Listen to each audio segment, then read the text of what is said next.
Y bueno, qué interesante es poder tener este espacio en Semana Santa porque muchas veces no tenemos la oportunidad de profundizar en los hechos que ocurrieron justo antes de que el Señor, por supuesto, fuera entregado a las autoridades de su tiempo.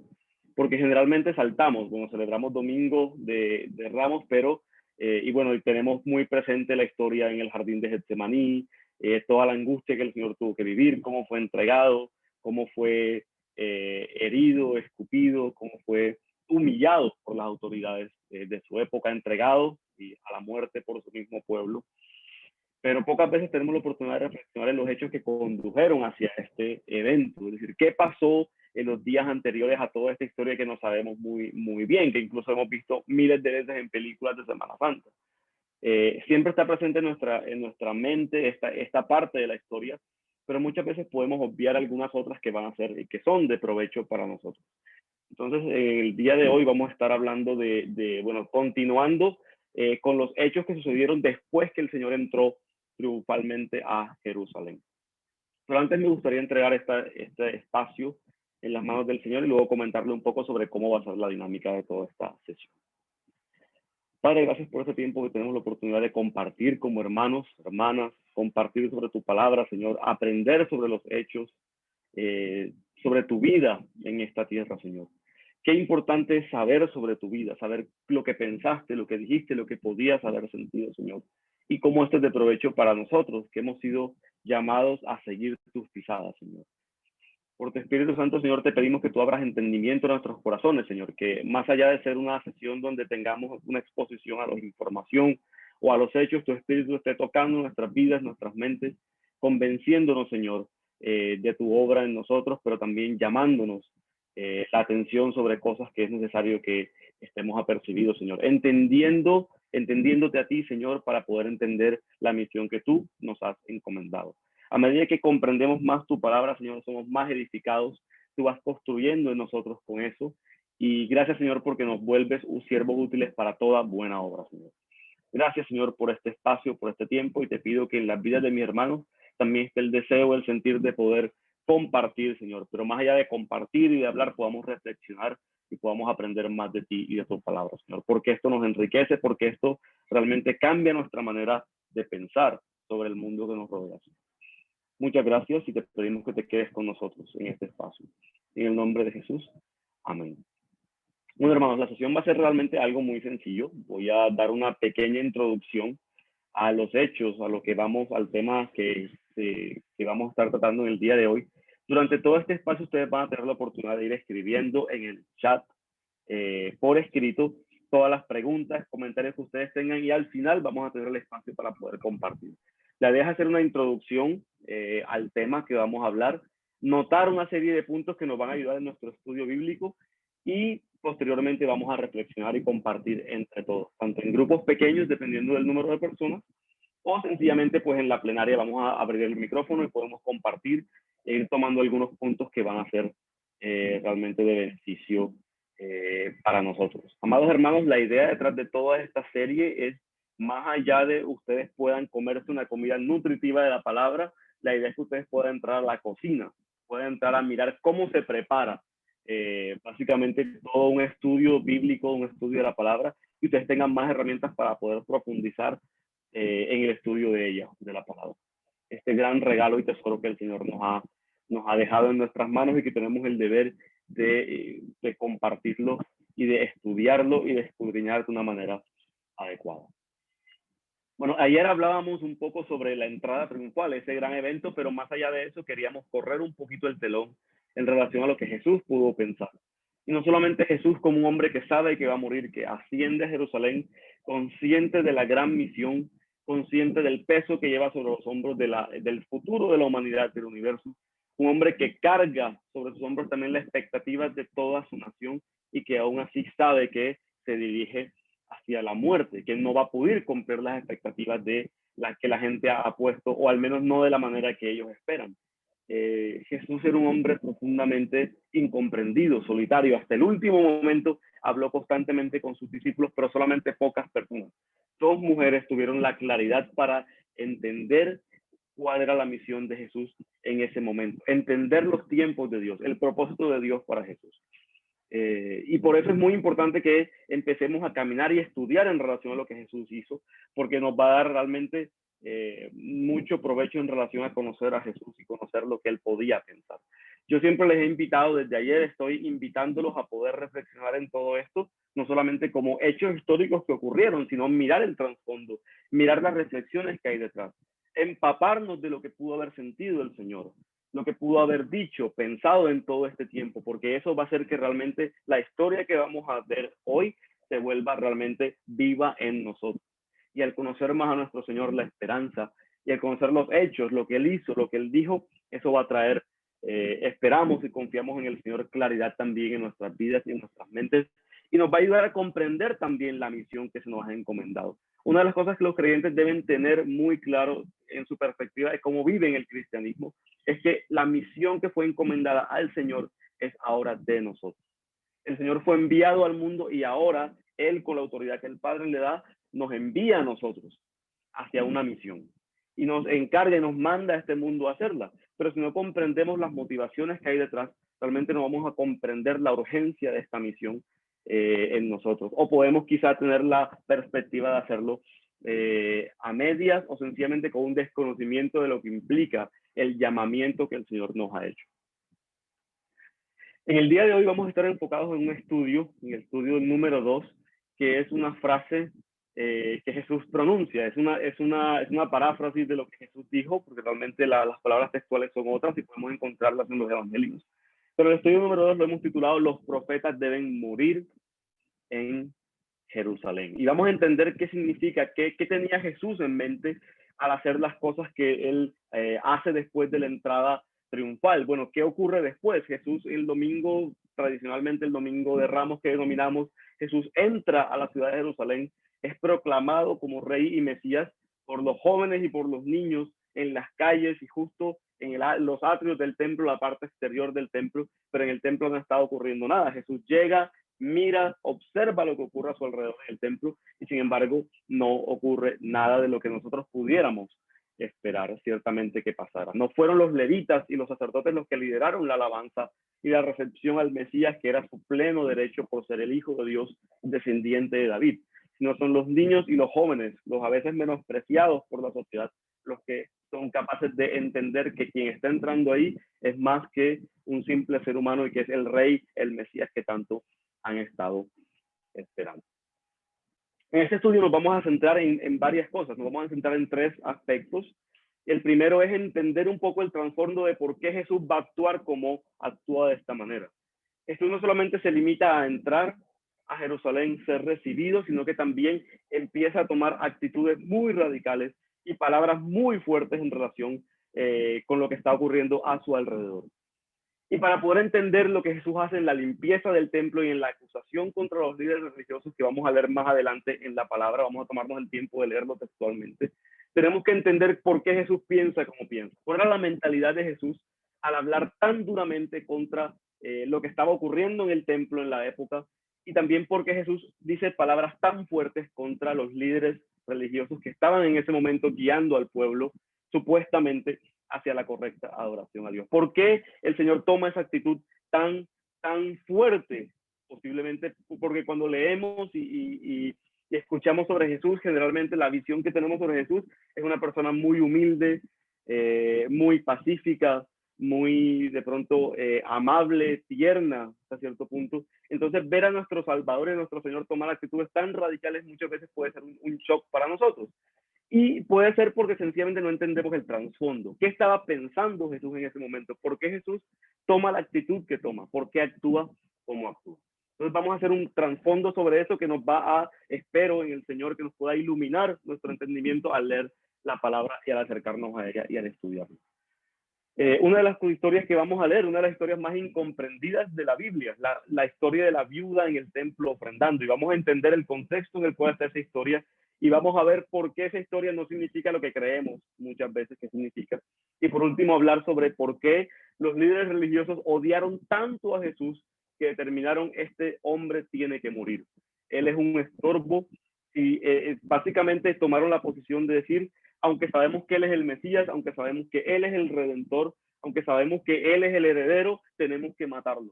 Tenemos que matarlo porque es un estorbo y porque o es Él o somos nosotros.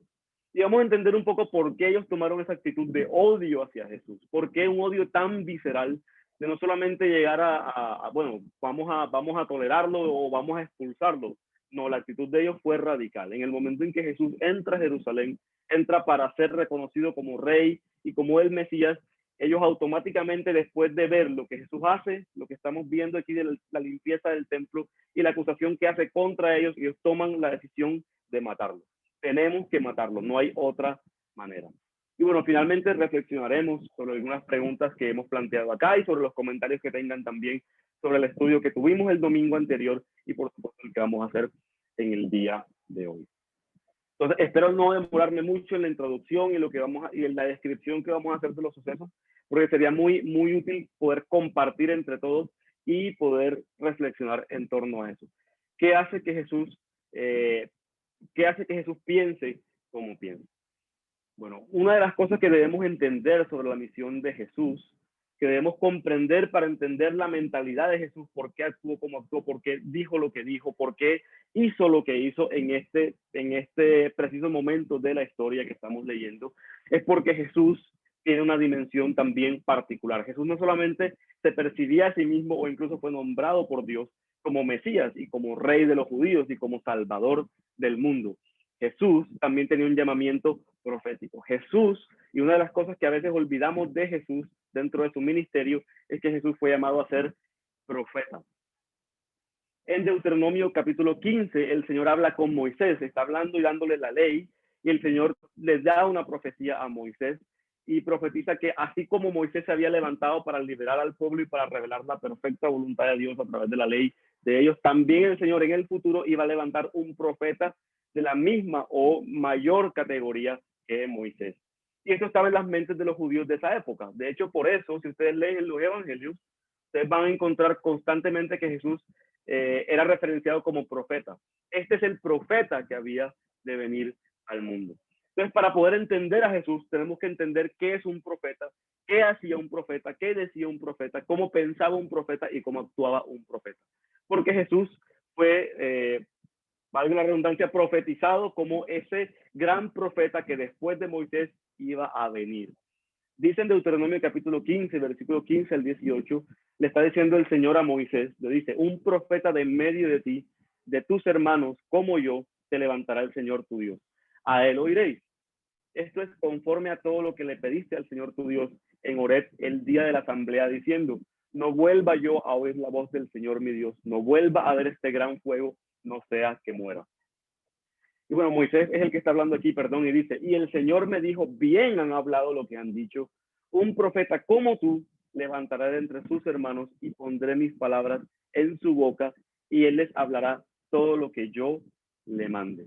Por eso es que constantemente en los evangelios leemos que la gente estaba preguntándose, ¿será que es este el profeta que ha de venir al mundo?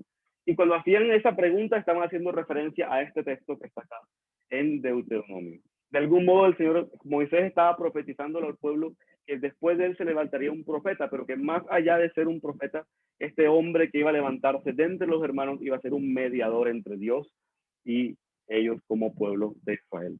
Y esto es retomado por el Señor en Isaías capítulo 61 en el versículo 1 y en Lucas 4:18. El Señor, cuando tiene la oportunidad de hacer su primera declaración pública, imagínense eso, le dan la oportunidad a Jesús de hablar en la sinagoga por primera vez. Y Jesús escoge este texto y no fue una casualidad que lo escogiera, porque precisamente lo que le estaba diciendo es, yo soy este profeta del que habló Moisés, yo soy este del cual habló Isaías. ¿Cómo se eligió identificarse Jesús como profeta? Bueno, es muy clara la declaración de intenciones del Señor en este aspecto. Lo primero que Jesús dice, la palabra que él escoge para darse a conocer al pueblo de Israel es la siguiente. Está en Isaías 61, versículo 1, y está en Lucas 4:18, y pueden hacer la referencia ahí. ¿Cómo se veía a sí mismo Jesús? ¿Cuál consideraba Jesús que era su misión? Dice la palabra, el Espíritu del Señor, de Jehová el Señor está sobre mí, es decir, ungido, he sido ungido por el Espíritu del Señor, porque me ungió el Señor y me ha enviado a predicar buenas nuevas. Estas buenas nuevas de las que está haciendo referencia aquí en el texto original es el evangelio que conocemos nosotros. La palabra que está utilizándose en griego aquí es evangelio. Entonces, cuando entendemos el concepto de evangelio, necesariamente tiene que estar ligado con este texto. A veces nuestro entendimiento del evangelio posiblemente puede estar limitado a algo que tiene que ver con el alma, y ciertamente si leemos, seguramente que encontraremos una referencia a eso. Pero miren todo lo que implica el evangelio. Cuando Jesús se considera a sí mismo el profeta que el Señor iba a enviar después de Moisés, el Señor se está declarando a sí mismo como aquel sobre el cual el Señor va a ungir, el Espíritu del Señor lo va a llenar para una misión concreta. ¿Cuál es la misión? Bueno, el Espíritu del Señor está sobre mí, me ha ungido y me ha enviado a predicar buenas nuevas. ¿A quiénes? A los abatidos, a vendar a los quebrantados de corazón, a publicar libertad a los cautivos y a los presos apertura de la cárcel, a proclamar el año de la buena voluntad de Jehová y el día de la venganza del Dios nuestro. En el texto de Lucas cambia un poco la terminología en relación a abatidos y es una palabra mucho más clara para nosotros. En Lucas aparece: el Espíritu del Señor está sobre mí porque me ungió el Señor y me ha enviado a predicar buenas noticias, me ha enviado a predicar el evangelio a los pobres. Entonces, esto estaba en el corazón del Señor. El Señor elige esta palabra para darse a conocer al pueblo de Israel y para que ellos sepan, más allá de ser su Mesías, más allá de ser el Señor y el Salvador, la ofrenda, yo soy el profeta que había sido enviado a ustedes. Entonces vemos que en este texto Jesús está declarándose a sí mismo como el cumplimiento de las profecías, de la ley, de todo eso que los profetas dijeron. Muchas veces no entendemos por qué tenemos el Antiguo Testamento en nuestra Biblia.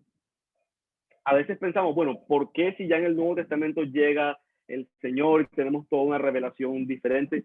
¿Para qué sirve entonces el Antiguo Testamento? Bueno, el Antiguo Testamento, amados hermanos, es el preludio que nos va a indicar a nosotros por qué necesitamos un Salvador, por qué tenía que venir Jesús. Pero también nos indica todas las señales que Jesús tenía que cumplir para que pudiera acreditarse como el Salvador y como el Mesías. En pocas palabras, el Antiguo Testamento no solamente existe para llevarnos a Jesús, pero también Jesús lo utilizó como su acreditación. Imagínense que usted va a entrar a un edificio o cualquier cosa, pues usted tiene que mostrar la cédula, tiene que demostrar quién es, y si corresponden las señales o algo por el estilo, usted puede ingresar a ese edificio, si tiene el permiso. El Antiguo Testamento existe para que podamos tener la seguridad de que Jesús es quien dice que es. Jesús el profeta es el cumplimiento y el cumplidor de la ley y de las profecías. Pero no solamente Jesús se limita a utilizar el Antiguo Testamento como algo que lo va a acreditar. Jesús también utiliza el Antiguo Testamento para darse a conocer como el heredero de la tradición de los profetas. Esos profetas tenían una vivencia espiritual unida a lo que sucedía alrededor. Jesús anuncia las buenas nuevas, que es el evangelio del reino. Y una de las cosas que vamos a aprender sobre lo que pensaba y cómo consideraba un profeta es que un profeta, como a veces pensamos, es aquel que entra en trance y se conecta con Dios y, bueno, se eleva del mundo como tal.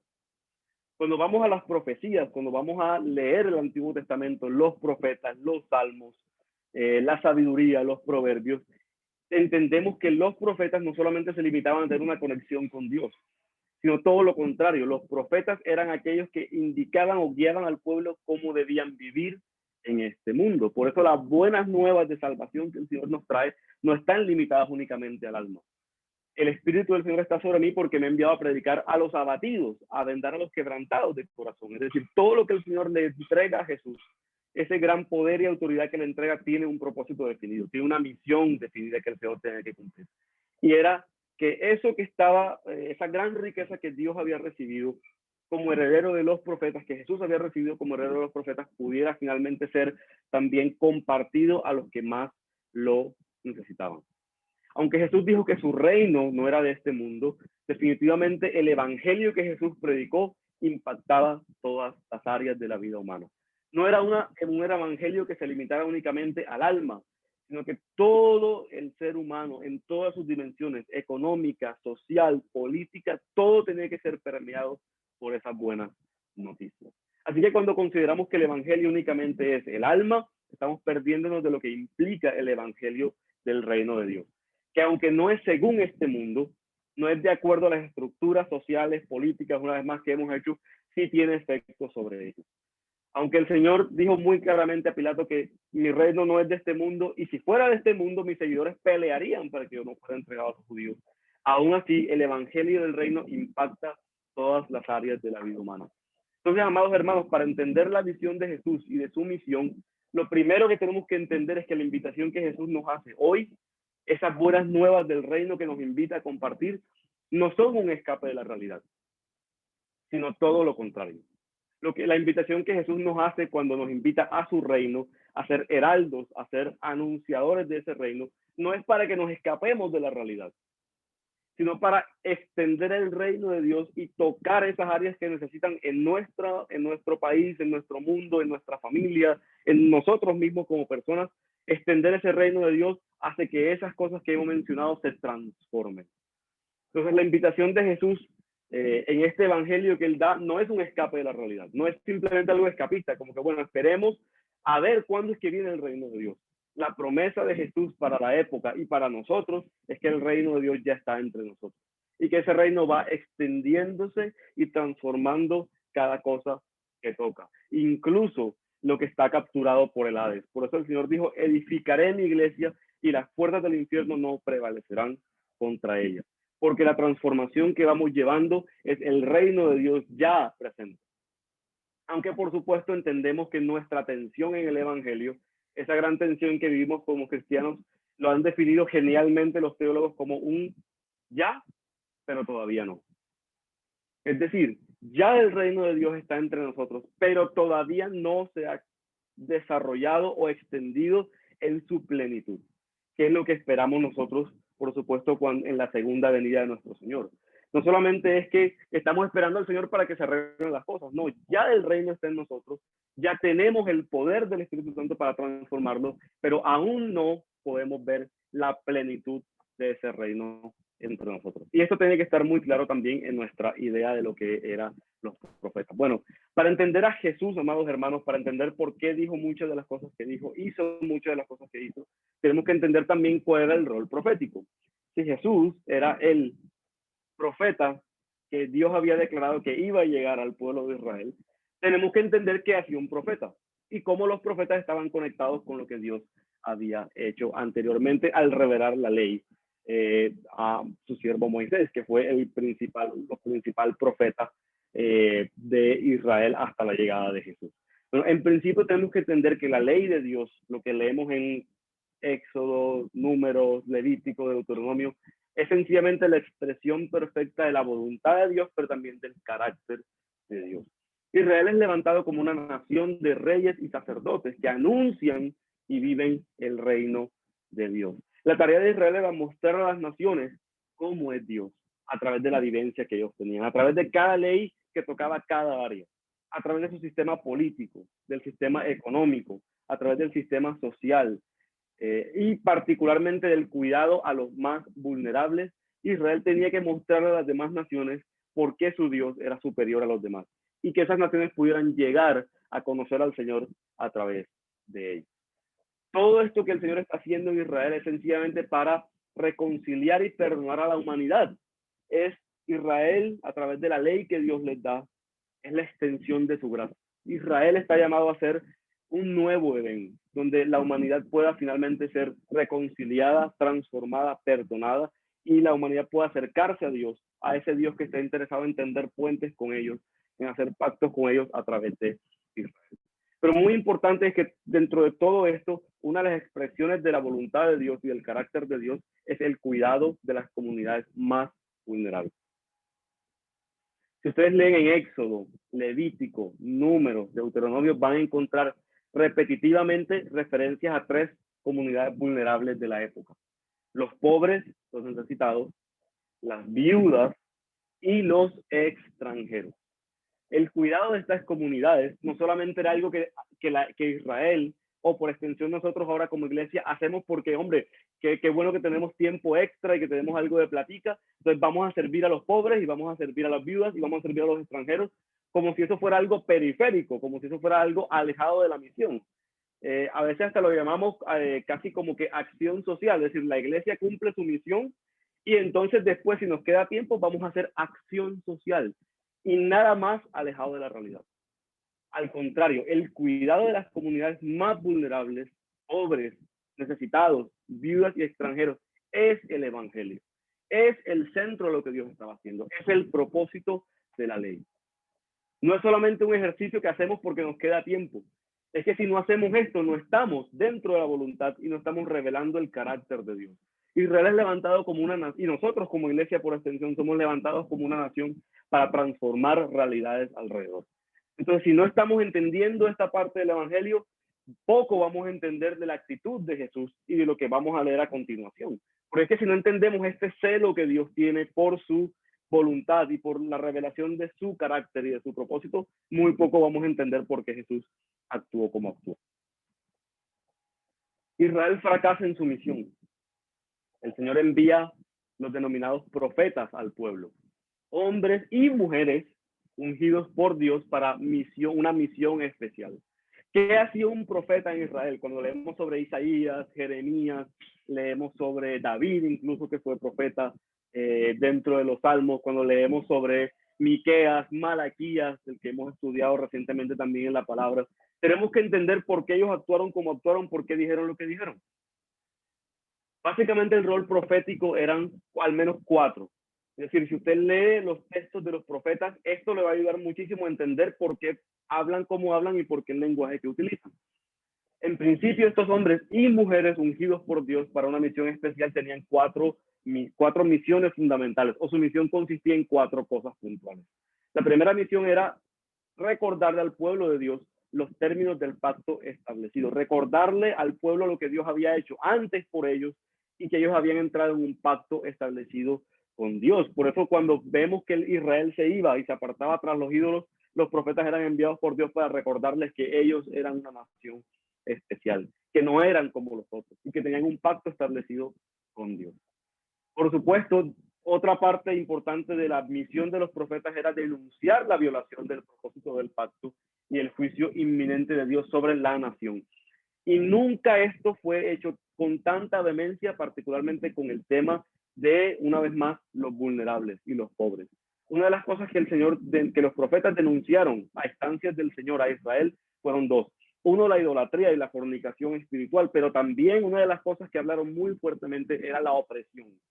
Porque el Señor lo había instituido para sanar, para transformar, y ellos estaban convirtiéndose en los opresores de los más vulnerables. Si usted lee Miqueas capítulo 3, es impresionante cómo el Señor les habla tan fuerte a los líderes religiosos y les dice, ustedes están oprimiendo a mi pueblo y eso va a hacer que ustedes caiga un juicio sobre ustedes.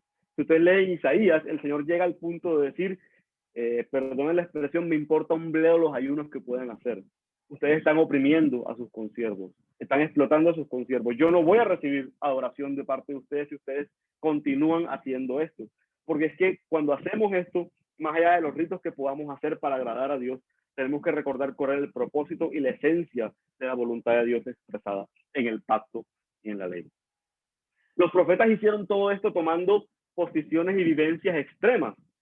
Si leemos en Ezequiel llega al punto, Isaías y Ezequiel, Daniel, son hombres que viven vidas tomando posiciones extremas, vivencias extremas. Profetas que quedan mudos por años, profetas que incluso tienen que salir desnudos a la calle, como una muestra de la importancia y de la demencia del mensaje. Profetas que tienen que casarse con prostitutas. Es decir, cuando leemos estas historias tenemos que entender por qué el Señor permite que esto pase. No es que esté diciendo que eso es lo que no tengamos que hacer. Es simplemente que estos hombres fueron llamados a tomar posiciones y vivencias extremas. Por eso cuando vemos la imagen de Jesús entrando al templo con una cuerda de azotes, eso nos impacta, nos llama la atención y decimos, ven acá, pero un momentico, no se supone que Jesús era manso y humilde de corazón. ¿Dónde quedó esa mansedumbre para entrar al templo, volcar mesas y darle latigazos para espantar a los animales y todo lo demás? Bueno, tenemos que entender que el Señor estaba asumiendo un rol profético en esta historia. Y por eso ese rol profético a veces, de parte de Dios, implicaba tomar posiciones, vivencias, actos extremos. Pero también algo muy importante dentro del rol profético es que ellos anunciaron el perdón y la restauración final. No solamente era declarar las palabras de juicio, sino que también ellos decían, pero ¿saben qué? El Señor volverá a tener misericordia de ustedes. El pacto dice que si ustedes no obedecen al Señor, ustedes van a ser esparcidos por todas las naciones, pero por la misericordia y la gracia de Dios, ustedes van a ser recogidos de todas las naciones, van a volver a la tierra y van a recibir la bendición que ustedes finalmente esperan recibir. Y por supuesto, ¿quién va a hacer que esto sea cumplido? ¿Quién va a hacer que esto ocurra en la realidad? El Mesías que Dios ha designado. En Isaías habla extensamente de cómo este Mesías que vendría llevaría sobre sus hombros la carga del pecado del pueblo para que ellos pudieran ser libertados y para entrar en un nuevo pacto con Dios, que no implicara únicamente leyes escritas en una tabla de piedra, sino también escritas en sus corazones y en sus mentes. Porque es el Mesías, el heredero de la profecía, el profeta que iba a venir, el que iba a permitir que esto fuera posible. Y esto tenemos que entenderlo, por supuesto, para poder entender también cómo pensaba y actuaba Jesús. Por supuesto, los profetas enviados por Dios también fueron hombres que pagaron un alto precio por su mensaje. Jesús incluso llega a hacer una alusión a esto, hablando de que iba a ser entregado. Él derrama lágrimas. Cuando llega después de la entrada triunfal, él llega a un punto donde dice, se quebranta y empieza a llorar y empieza a hablar a los discípulos sobre por qué es necesario que él sea entregado y sea entregado justo en Jerusalén, justo en el templo, donde se supone que debían recibir el mensaje de Dios. Lo que recibieron los profetas fue rechazo. Entonces, lo menos que Jesús puede esperar, siendo el heredero de los profetas, es ser rechazado también. Por eso Jesús en Lucas 13, versículo 33, dice, porque no es posible que un profeta muera fuera de Jerusalén. Y estos profetas, ¿cómo fueron recibidos? ¿Qué tuvieron que vivir? Bueno, Hebreos capítulo 11, versículo 37 y 39 es muy claro respecto a lo que tuvieron que vivir. Fueron apedreados, aserrados, como Isaías, puestos a prueba, muertos a filo de espada. Anduvieron de acá para allá cubiertos de pieles de ovejas y de cabras, pobres, angustiados, maltratados, de los cuales el mundo no era digno, errando por los desiertos, por los montes, por las cuevas y por las cavernas de la tierra, como Elías. Y por eso el Señor pronuncia las palabras, porque el Hijo del Hombre no tiene ni siquiera dónde recostar su cabeza. Estaba haciendo una referencia a que él era ese profeta y por supuesto como heredero de los profetas, como el fin último de lo que esos profetas dijeron, no podía tener un destino diferente al que esos profetas vivieron también. Pero lo que nadie pensaba era que Jesús, a través del cumplimiento de esto, iba también a traer redención y restauración al pueblo de Dios. Bueno, hablemos un poco de los sucesos. Hablamos de dos. Bueno, ahora que tenemos una perspectiva de por qué Jesús actuó como actuó y qué estaba en la mente y en el pensamiento y en la mentalidad de Jesús, ahora sí podemos ir a los textos bíblicos y mirar lo que sucedió después de la entrada triunfal al templo y a Jerusalén en ese momento.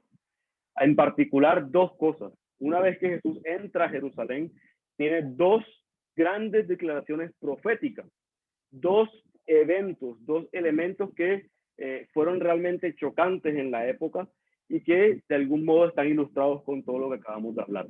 Para poder entender por qué Jesús entra al templo y lo limpia y hace lo que hace, para poder entender por qué Jesús dirige palabras tan fuertes contra los líderes religiosos, por supuesto tenemos que entender que Jesús se veía a sí mismo como el profeta que había de venir y como heredero de toda la tradición profética y como el que iba a cumplir al final a cabalidad todo.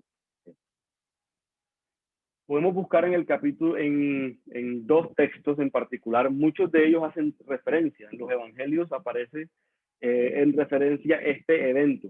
En Juan, si ustedes notan, lo hace al principio del relato, pero la mayoría de evangelios, Marcos, Lucas y Juan, son muy explícitos en decir que esto ocurre al final del ministerio de Jesús. Incluso hay algunos comentaristas bíblicos o autores que están convencidos de que en realidad ocurrieron dos eventos similares, dos entradas de Jesús al templo para expulsar y para limpiar el templo de lo que estaba contaminándolo.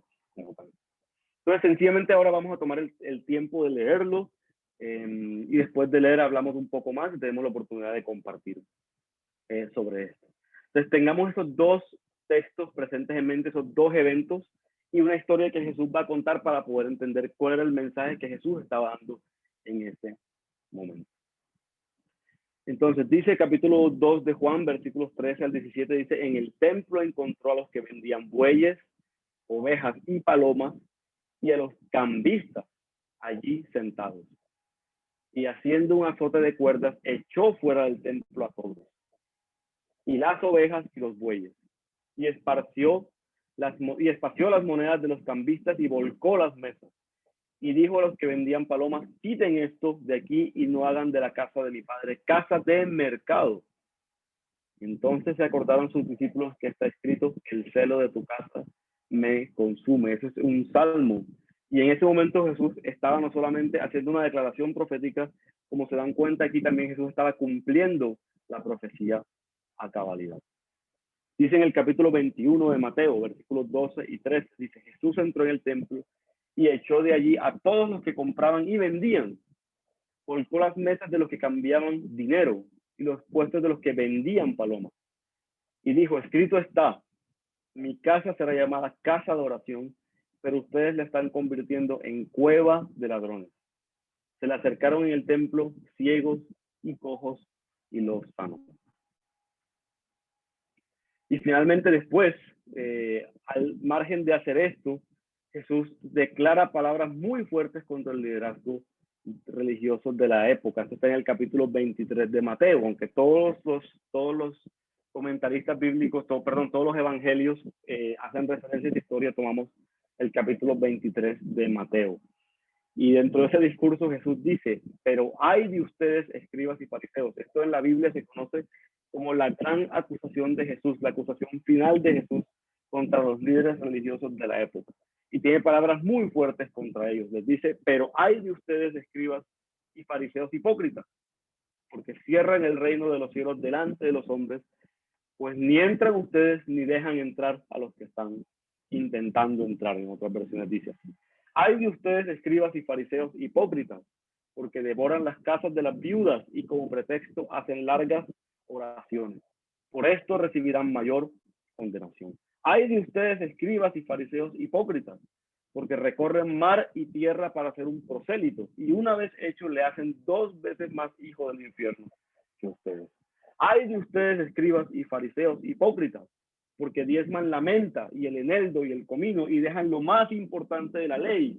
Recuerdan lo que hablábamos de la esencia de la ley. Era la revelación del carácter de Dios, era la revelación de la voluntad de Dios.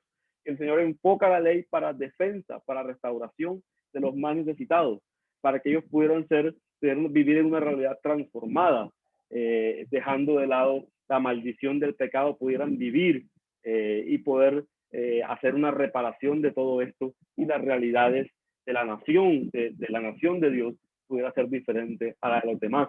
Pero los escribas y fariseos estaban haciendo exactamente lo contrario a lo que era la voluntad de Dios. Aunque decían cumplir la ley, se habían olvidado de la esencia de la ley, se habían olvidado de la razón por la cual Dios dio la ley en primer lugar. Hay de ustedes, escribas y fariseos hipócritas, porque diezman la menta y el eneldo y el comino y dejan lo más importante de la ley, la justicia, la misericordia y la fe. Esto era necesario hacer sin dejar de hacer aquello. Hay de ustedes, escribas y fariseos hipócritas, porque limpian lo de fuera del vaso y del plato, pero por dentro están llenos de robo y de injusticia. Y sigue diciendo, hay de ustedes, escribas y fariseos hipócritas, porque edifican los sepulcros de los profetas y adornan los monumentos de los justos. Y dicen, si hubiéramos vivido en los días de nuestros padres, no hubiéramos sido cómplices en la sangre de los profetas. Así que dan testimonio contra ustedes mismos, que ustedes fueron los que mataron a Isaías, ustedes fueron los que expulsaron, echaron a Jeremías, ustedes fueron los que humillaron a Ezequiel, ustedes son los hijos de aquellos que mataron a los profetas. Ustedes también llenen la medida de sus padres, ustedes no solamente los mataron a ellos, ustedes como sus descendientes ahora me van a matar a mí. Serpientes, generación de víboras, ¿cómo escaparán de la condenación del infierno? Por tanto, yo les envío profetas y sabios y escribas, y de ellos a unos matarán y crucificarán, y a otros azotarán en vuestras sinagogas y perseguirán de ciudad en ciudad, para que venga sobre ustedes toda la sangre justa que se ha derramado sobre la tierra, desde la sangre de Abel el justo hasta la sangre de Zacarías, otro escritor bíblico, hijo de Berequías, a quien matasteis entre el templo y el altar. Y de cierto les digo que todo esto vendrá sobre esta generación. Amados, es en este contexto que Jesús va a hablar sobre una historia particular. Recuerden que hablábamos de una historia incomprendida. La historia de la ofrenda de la viuda ha sido interpretada muchas veces, pero lamentablemente si se saca del contexto vamos a entender muy poco lo que Jesús realmente quería decir. Esta historia está en el capítulo 21, versículo 1 al 4. Imagínense esta escena. Jesús, después de haber entrado triunfalmente a Jerusalén, tiene a todo el pueblo alrededor y los fariseos llegan a confrontarlo y el Señor les habla unas palabras increíblemente fuertes. Leamos sobre eso en Lucas capítulo 21, en el versículo 1 al 4. Dice, y oyéndole todo el pueblo, dijo a sus discípulos. Esta es la continuación de esto que acabamos de leer anteriormente. Jesús vuelve y lee y resume de algún modo todo esto de la siguiente manera. Guárdense de los escribas que gustan de andar con ropas largas y aman los saludos en las plazas, las primeras sillas en las sinagogas, los primeros asientos en las cenas. Y algo increíble, devoran las casas de las viudas, las personas más vulnerables, los que se supone que deberían defender, los devoran, los acaban, las casas de las viudas, y por pretexto hacen largas oraciones. Estos, si hacen esto, recibirán mayor condenación. En este contexto, Jesús pronuncia la siguiente historia. Dice, levantando los ojos, esto es inmediatamente después, termina el capítulo 20 y Jesús automáticamente continúa. A veces las separaciones en los capítulos bíblicos nos hacen perder un poco la perspectiva de lo que estamos leyendo. Asegúrese que si está leyendo un capítulo de la Biblia, la historia no continúe en el siguiente, porque a veces decimos, bueno, voy a leer el capítulo 20 y resulta que en el 21 la historia sigue y me voy a perder de algo muy importante de la historia porque, bueno, a alguien se le ocurrió cortar la historia ahí. Por diversos motivos. Mejor asegúrese y lea el capítulo antes, capítulo después para asegurarse de que está en el contexto correcto. Dice, levantando los ojos vio a los ricos que echaban sus ofrendas en el arca de las ofrendas. Vio también a una viuda muy pobre que echaba allí 2 blancas. Y dijo, en verdad les digo que esta viuda pobre echó más que todos. Porque todos aquellos echaron para las ofrendas de Dios de lo que sobra, pero esta de su pobreza echó todo el sustento que tenía. Qué increíble viuda, ¿no? Lo que Jesús está queriendo decir aquí es, miren el corazón de la viuda como ofrenda más que todos. Eso es lo que está queriendo decir el Señor. Es posible que quería resaltar el corazón de la viuda, pero si leemos en el contexto general, lo que está diciendo es un mensaje muy, pero muy diferente. Y continúa la historia. Imagínense que todo esto va ocurriendo en secuencia.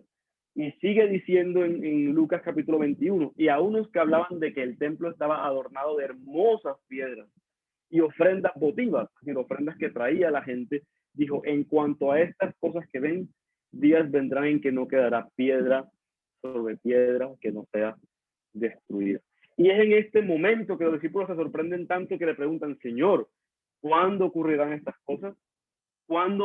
¿Qué señales tendremos de tu venida y del fin del siglo? Y empieza el famoso discurso del Sermón de los Olivos, donde habla de los tiempos futuros que vendrían. En ese momento, para esa generación, para Jerusalén, pero también las señales que tendríamos para la segunda venida del Señor.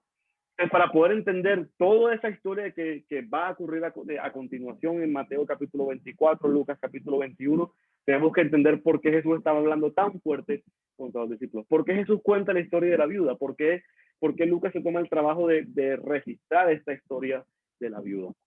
Bueno, muy importante es entender el contexto de lo que estaba ocurriendo. Recuerden que venimos de hablar de una ley que tenía que proteger a los más necesitados, de que el rol profético era llamar la atención al pueblo sobre esto que estaba pasando y cómo ellos fueron rechazados por ese mensaje.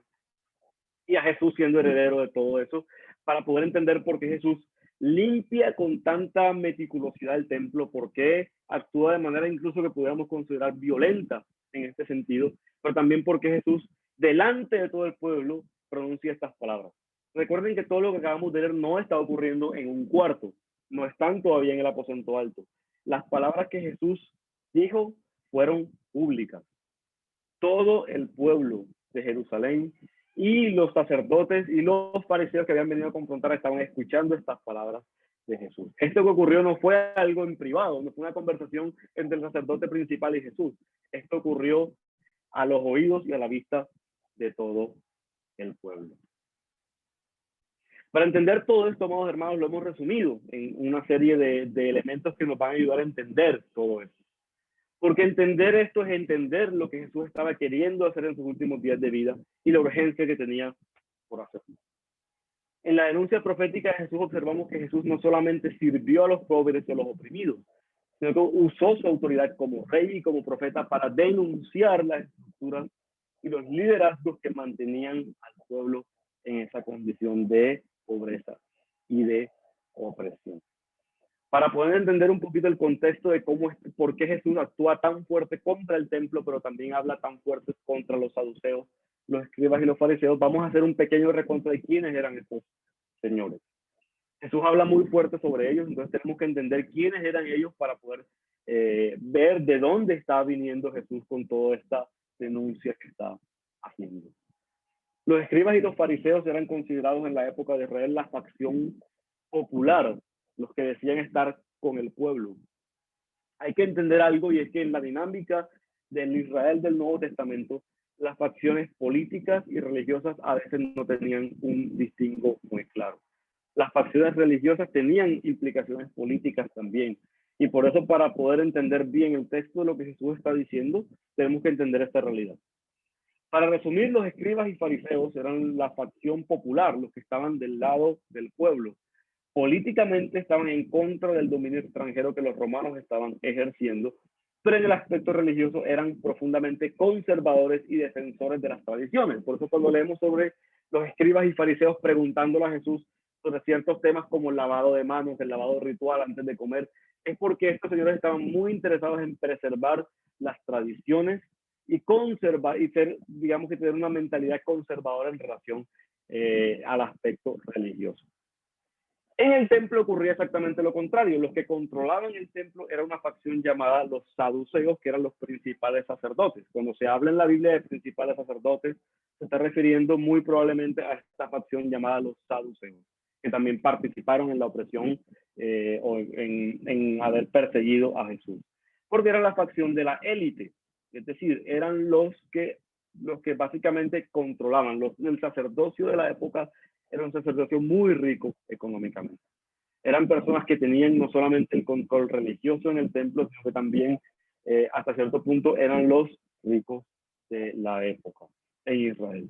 Era la facción de la élite y políticamente habían hecho exactamente lo contrario a los fariseos. Políticamente habían pactado con los romanos que estaban dominando en la época de Israel para poder conservar el control del templo. Nadie podía ser nombrado sumo sacerdote en el templo si no tenía el permiso o la autorización tácita de los romanos. Y en el aspecto religioso eran más liberales y eran abiertos a influencias externas como la filosofía griega y demás. Entonces vemos cómo estos dos grupos estaban políticamente y religiosamente enfrentados. Sin embargo, este enfrentamiento era solamente algo que pasaba por encima, en la superficie. Y Jesús se da cuenta de esto y los desenmascara y empieza a decirle a la gente, miren, lo que está pasando en la realidad es esto. Para poder entender por qué Jesús limpia el templo y por qué tiene una actitud tan fuerte contra el mercantilismo y contra el intercambio de dinero en el templo, era por una razón. No solamente en Israel, sino en la mayoría de naciones de la antigüedad, los templos en esa época, por su condición, eran el refugio perfecto para guardar riquezas. Supongamos que una nación iba a la guerra contra otra, si eran invadidos usualmente, por más crueles que fueran los extranjeros, normalmente los templos eran lugares muy seguros por eran sagrados.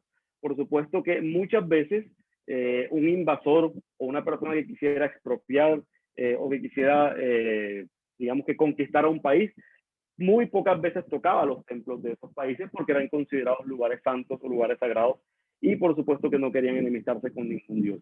Pues la gente al ver esto empezó a darse cuenta, oye, los templos pueden servir no solamente como lugares religiosos, pueden convertirse también en lugares, en bancos que pueden ser usados para guardar riquezas específicamente. Entonces los líderes que controlaban el templo del Señor en Jerusalén habían caído también en las prácticas de estos templos de la antigüedad. y hasta el punto lo habían corrompido que ya estaba convertido prácticamente en un centro financiero, un centro de acaparación de riquezas que estaba al servicio de los ricos y de los poderosos.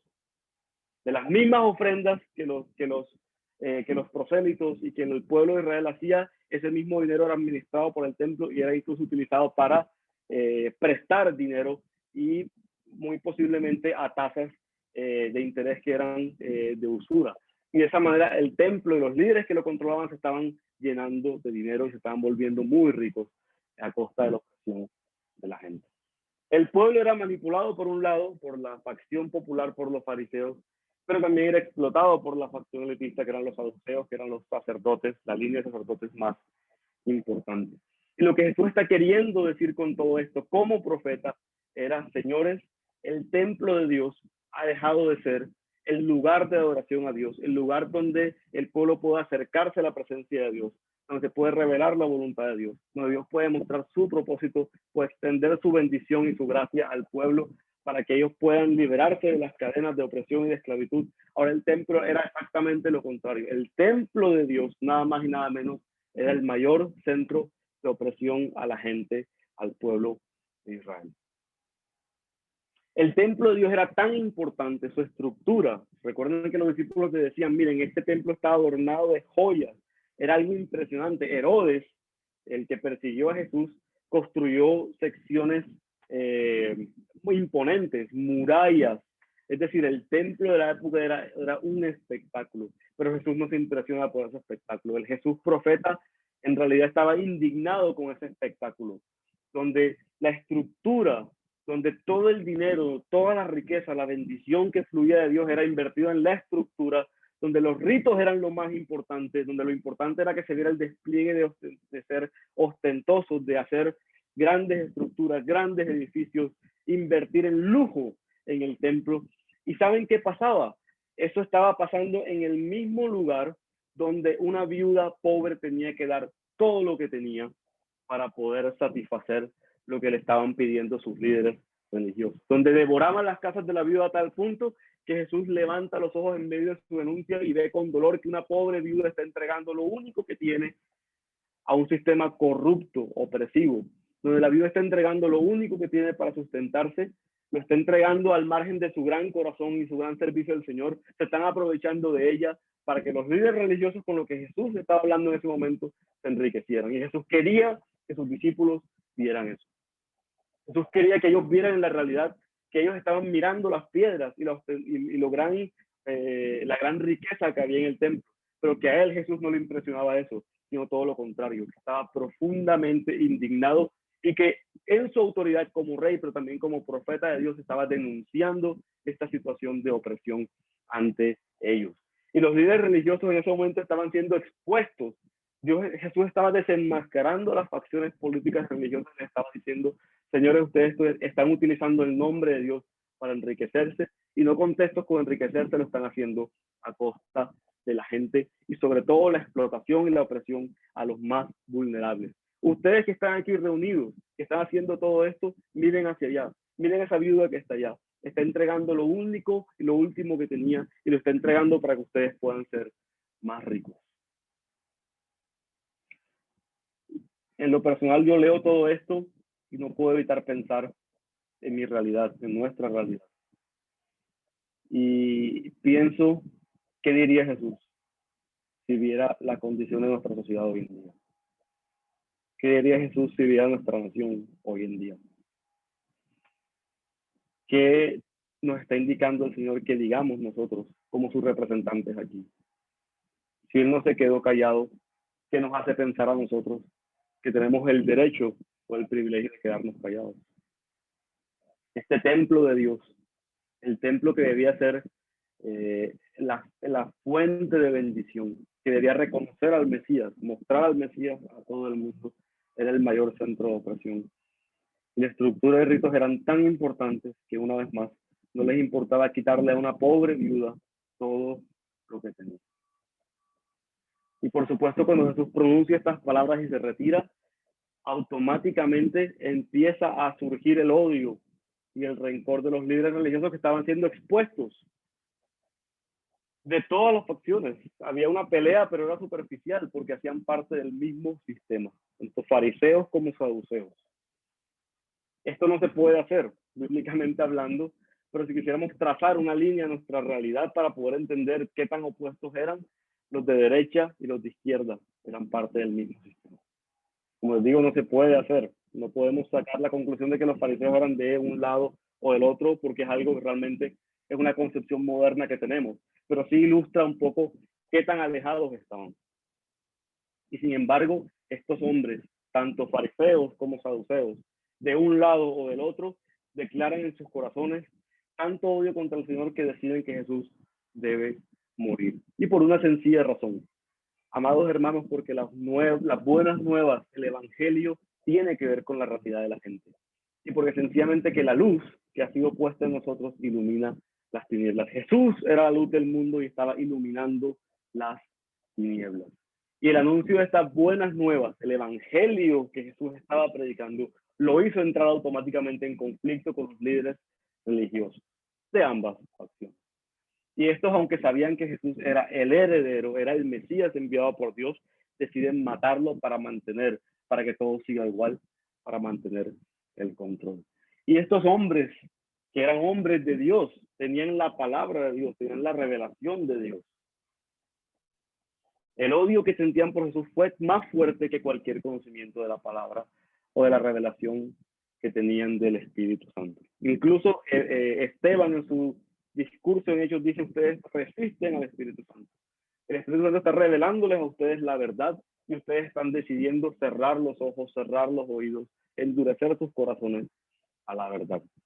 Jesús cuenta en la parábola de la viña en el capítulo 21 de Mateo, versículos 38 y 39, dice: pero cuando los labradores vieron al hijo, se dijeron unos a otros: este es el heredero, matémoslo para quedarnos con su herencia.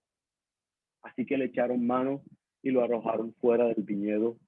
Así como Jesús fue sacado fuera de Jerusalén y fue ejecutado, así también lo arrojaron a este de la historia fuera del viñedo y lo mataron. Por supuesto, Jesús resalta esto que iba a pasar a sus discípulos. Ellos iban con mucho temor y mucho miedo, pero Jesús les dice: miren lo que va a pasar, y esto es lo que va a pasar porque ellos han decidido que yo debo morir. No solamente Jesús sube a la cruz para morir por nosotros, es importante entender las razones que llevaron a los líderes religiosos a entregar a Jesús a los romanos para que fuera ejecutado. También porque también hace parte de las implicaciones de lo que significa anunciar el mensaje de buenas nuevas y del Evangelio. Dice en Marcos capítulo 10, versículos 32 y 34, iban por el camino subiendo a Jerusalén y Jesús iba adelante y ellos se asombraron y le seguían con miedo. ¿Cómo puede ser que Jesús quiera ir allá si es que lo van a matar allá? Algo le va a pasar. Entonces, volviendo a tomar a los 12 aparte, les comenzó a decir las cosas que le habían de suceder. Les dijo: he aquí subimos a Jerusalén y el Hijo del Hombre será entregado a los principales sacerdotes y a los escribas, y le condenarán a muerte y le entregarán a los gentiles, a los romanos, y le escarnecerán, le azotarán y escupirán en él y le matarán, pero al tercer día resucitará. Porque los profetas, amados hermanos, no pueden morir fuera de Jerusalén. Y bueno, ha llegado el momento de reflexionar en grupo. Patri, no sé cuántas personas tengamos conectadas en este momento. Puedes ayudarnos, por favor, a enviarlos a los grupos. Pero mientras tanto, por favor, tómenle un pantallazo a esta imagen. Tómenle una captura del celular porque va a ayudarnos estas preguntas a reflexionar en grupo y volveremos también a compartir para ya finalizar y cerrar con esta sesión. Y luego leeremos los comentarios que ustedes de pronto han estado haciendo también en los comentarios, en el chat escrito como tal. Entonces, Patri, por favor, me ayudas para mirar cómo estamos en ese sentido. Por favor, tómenle una captura porque probablemente pierdan esta imagen cuando vayan a los grupos pequeños, pero sería bueno que le tomaran una foto o lo anotaran rápidamente. Entonces, Jesús encomendó a su iglesia la continuación de su misión en el mundo. A partir de lo que acabamos de escuchar y de leer, ¿qué implicaciones tiene esta misión en nuestra manera de vivir y de ser iglesia? ¿Cómo puede la iglesia ejercer el rol profético que le ha sido encomendado por el Señor en nuestro propio contexto, familia, a nivel personal, en nuestra comunidad? y cómo puede la iglesia en general y nosotros mismos como creyentes evitar el gran error de los líderes religiosos del tiempo de Jesús. ¿De qué manera podemos evitar caer en las mismas actitudes que ellos tomaron? Pues bueno, con estas 3 preguntas podemos hacer una serie de reflexiones, comentarios y volvemos aproximadamente en unos 15 minutos para compartir, y con esto daremos por concluida nuestra sesión. Patri, entonces, o quien esté ahora mismo coordinando, por favor ya puede enviar a los grupos y vamos a reflexionar.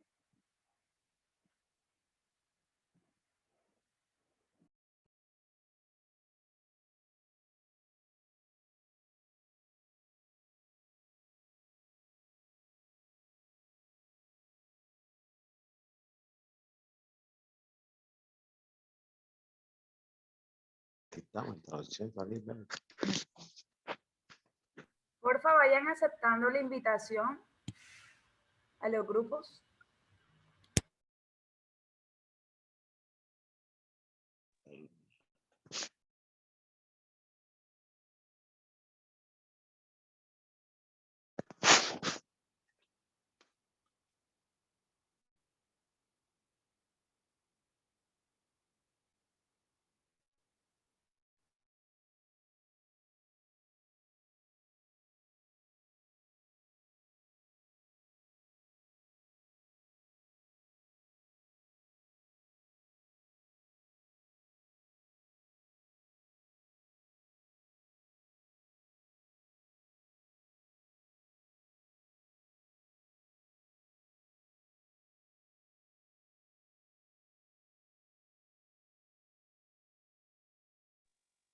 Hola, mis hermanos.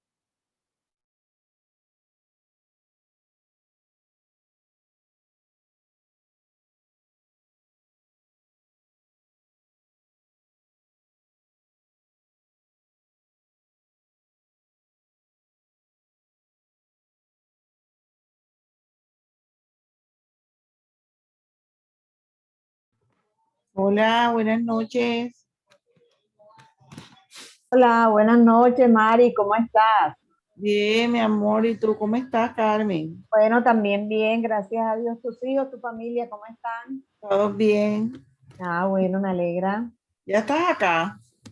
No, estamos acá todavía. Ah, ya. Ok. Hola. Hola, Erika, Hola. ¿cómo estás, querida? Bien, gracias. Ok. Hola, Erika Patricia. Rato sin ver a nuestra querida amiga.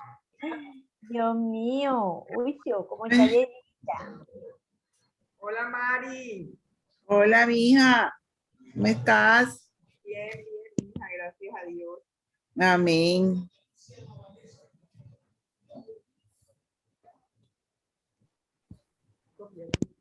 Sí, yo copié las preguntas.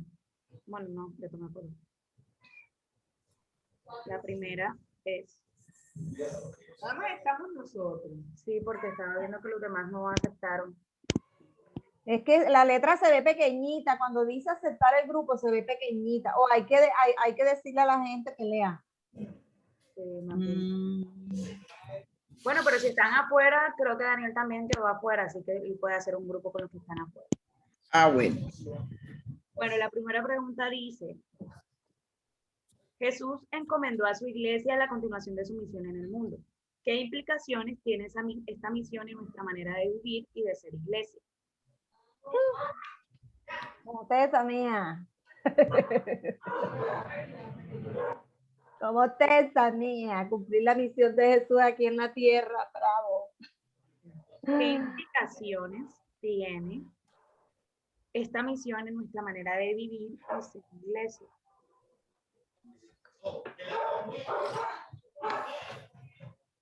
Yo compartía hoy con unas amigas del devocional, hoy o ayer, no sé, devocional que nosotros estamos haciendo con las directoras de Yambal, un grupo, todas las mañanas, y una cosa, yo les decía a ellas que hay una cosa que yo a veces no hago y que sí la hizo Jesús, y es como que hablarle tan claramente a la gente, o sea, Jesús era capaz de decirle a la gente lo que estaba haciendo o lo que no estaba haciendo. Así, frente a, mira, por ejemplo, que él cogió, volcó las mesas, insultó a la gente, lo decía así. Y a veces uno, por ser cristiano, no le dice a veces a la gente como la verdad. Uno como que prefiere, uno dice, ay, no, yo no me voy a meter en ese problema. Entonces yo creo que a veces, bueno, nosotros como iglesia estamos llamados a veces a decir las cosas y eso implica a veces mirar, observar, tener como esa capacidad para, bueno, nosotros lo llamamos discernimiento espiritual, ¿verdad? Ese discernimiento espiritual para poder vivir y ser iglesia, porque si Él nos dejó una misión, esa misión no es tan fácil. Entonces creo, es como mi opinión ahí, y las implicaciones serían como esas, o sea, no tengo como claro cuáles serían las implicaciones, tendríamos como que mirar cuáles serían las implicaciones. Yo viví la experiencia de tener una mamá que cuando llegaba alguna persona aquí a la casa, ella se presentaba y ella lo primero que le preguntaba era, ¿usted recibió al Señor en su corazón? ¿Usted hizo la oración de fe?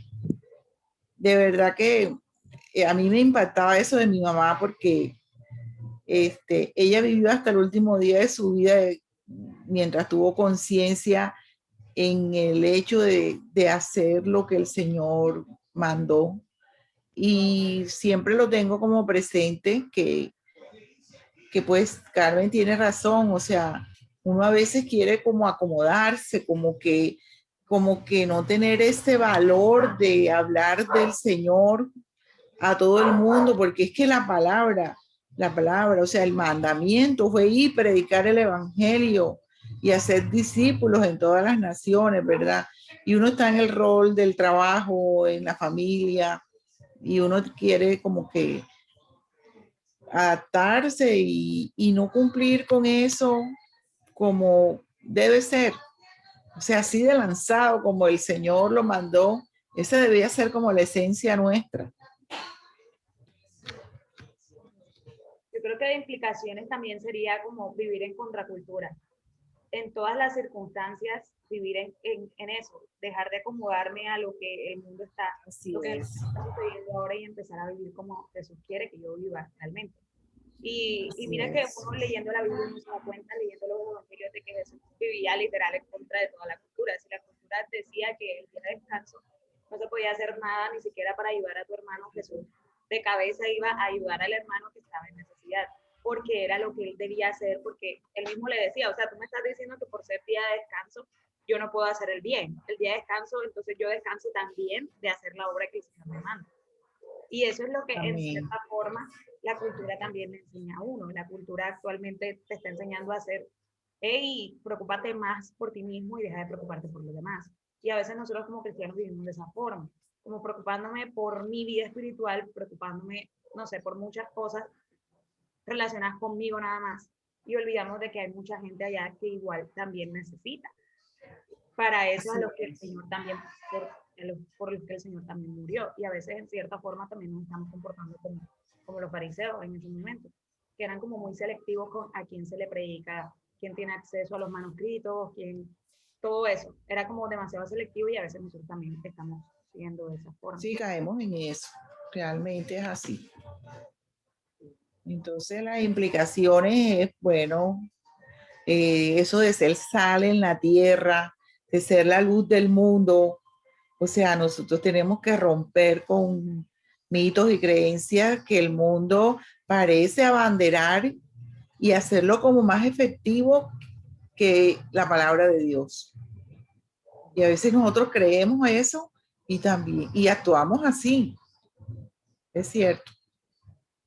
Bueno, la segunda pregunta dice, Sí, Lírica, entonces resumiendo para que de pronto tomar nota sería eso, ¿verdad?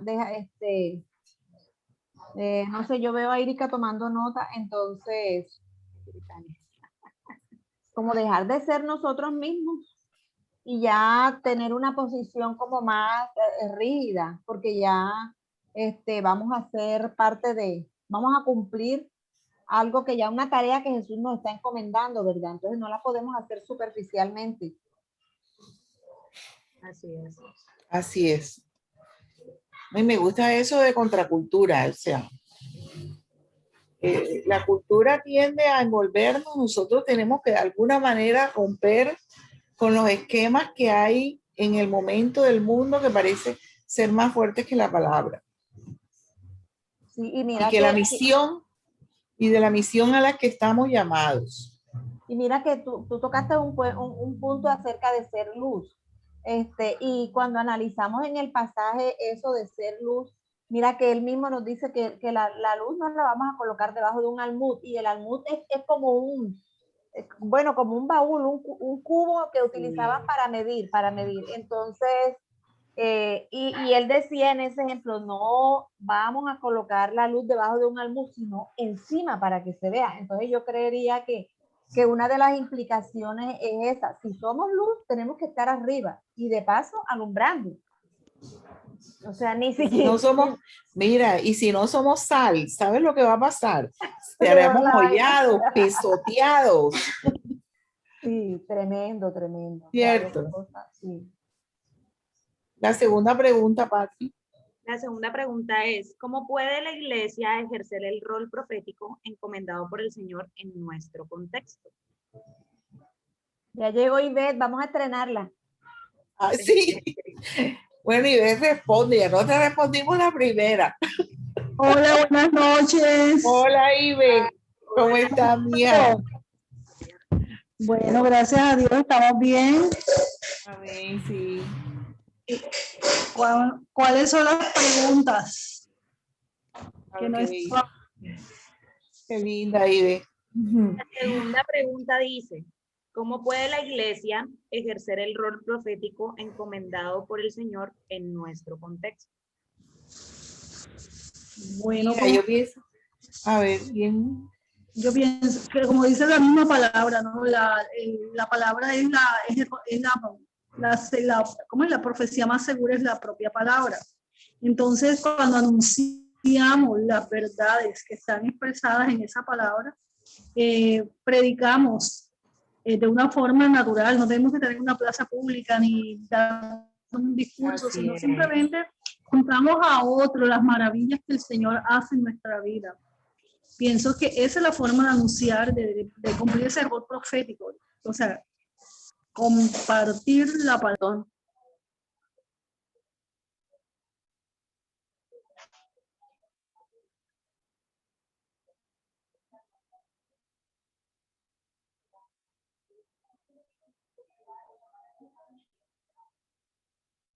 Pero hago algún sellón dentro de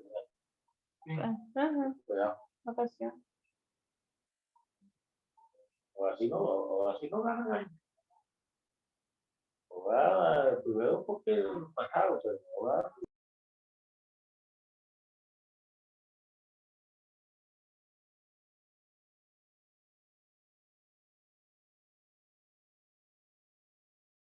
Mira, a veces por nuestros actos, como decía el palabra, y en esto conoceréis que sois mis discípulos, en que os amáis unos a otros.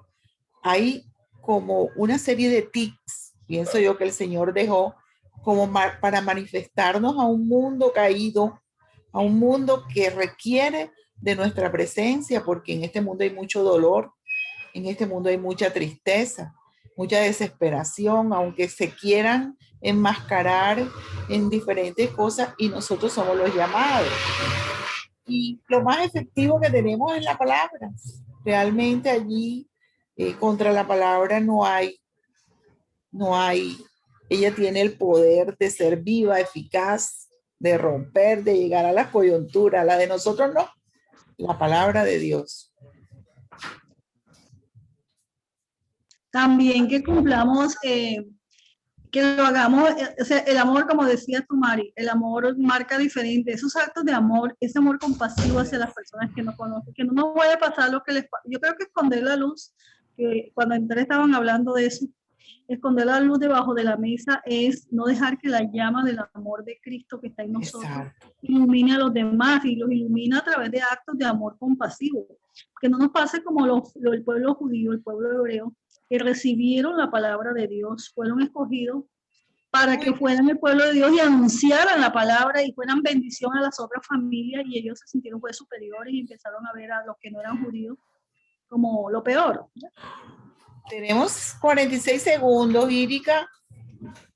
Sí, Nos quedamos en la pregunta 2. sí. La otra se la voy a leer rapidito para que la vayan pensando y si quieren lo comparten en el grupo grande. Dice, Bueno, puede la iglesia en general y nosotros mismos como creyentes evitar el error de los líderes religiosos del tiempo de Jesús? primero deja de ponernos los mantos con campanitas, Irica. Creernos que ese orgullo espiritual, mal llamado espiritual, de que porque somos salvos ya somos mejores, superiores que el resto de la humanidad, y que nos fuimos salvados para dar de gracia lo que recibimos de gracia, sino para ver a los demás.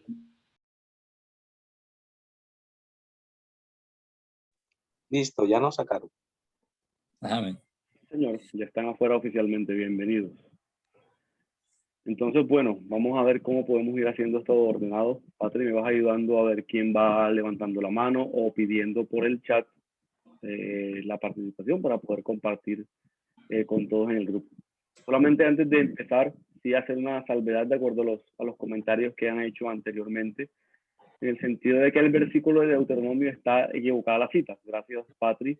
El texto correcto es Deuteronomio capítulo 18, versículos 15 hasta el 18. Es en este capítulo de Deuteronomio donde el Señor, Moisés le declara al pueblo, inspirado por el Señor, que va a haber un profeta como él que se va a levantar. De hecho, es a este profeta al que hacen referencia en los evangelios. Cuando la gente pregunta, ¿será este el profeta que había de venir al mundo? A veces uno se pregunta, bueno, ¿a qué profeta se están refiriendo? Bueno, se está refiriendo a esta profecía de Deuteronomio específicamente. También en el chat aparecieron dos comentarios muy interesantes. El primero dice, Jesús fue varias veces a Jerusalén, pero esta vez fue especialmente duro con los líderes religiosos. Lo hizo porque sabía que era la última vez que les confrontaría. Les estaba dando razones para matarlo. Bueno, creo que hay que partir de varios elementos.